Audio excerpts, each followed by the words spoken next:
Existe uma prática que é muito comum no meio religioso, que é a carta de recomendação.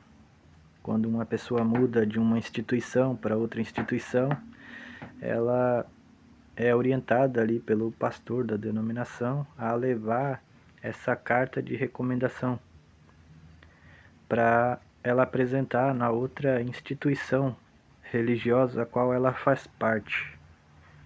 Mas será que esse era o propósito da carta de recomendação descrita lá no Novo Testamento? Será que era esse o propósito mesmo? Lá no primeiro século era muito comum pessoas que viajavam, eram viajantes, estavam a serviço de algo ou de alguém, eles ter que apresentar uma carta de recomendação, uma carta de apresentação nas comunidades onde elas eram recebidas. Isso era uma prática muito comum no tempo antigo.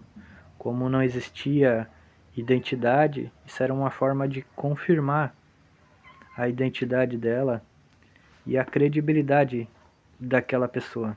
Lá no Novo Testamento você vai ver pelo menos dois exemplos de Apolo, lá em Atos, que era um pregador do Evangelho, e o exemplo de Febe, que era uma diaconisa. Eles precisavam ser recebidos lá na comunidade de Corinto e eles precisavam ser apresentados diante daquela comunidade. Por isso eles apresentaram uma carta de recomendação.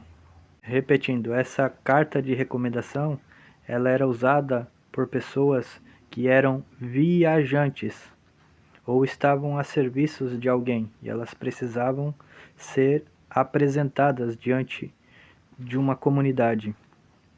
Mas em nenhum desses textos você vai ver que essa carta de recomendação estava ligada a uma pessoa que estava trocando de instituição, mudando para outra instituição, e ela apresentava aquilo como um documento de transferência de denominação. Não existia isso.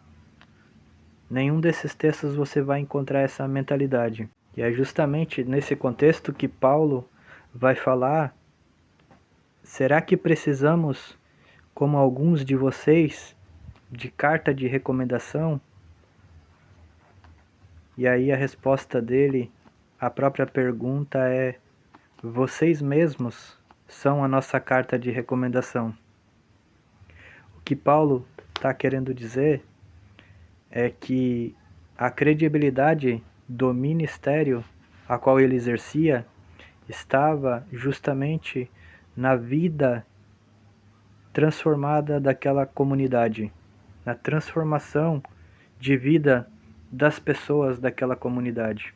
Paulo continua o seu argumento dizendo que vocês mesmos são a nossa carta escrita em nosso coração, conhecida e lida por todos.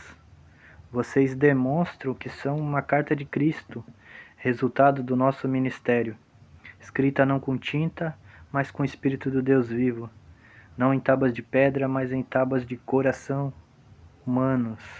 O que Paulo está fazendo aqui é explicar que a sua carta de recomendação não era uma credencial escrita por homens, assinada por homens, mas era a própria vida transformada daquela comunidade que tinha ouvido a mensagem do Evangelho anunciada por Paulo.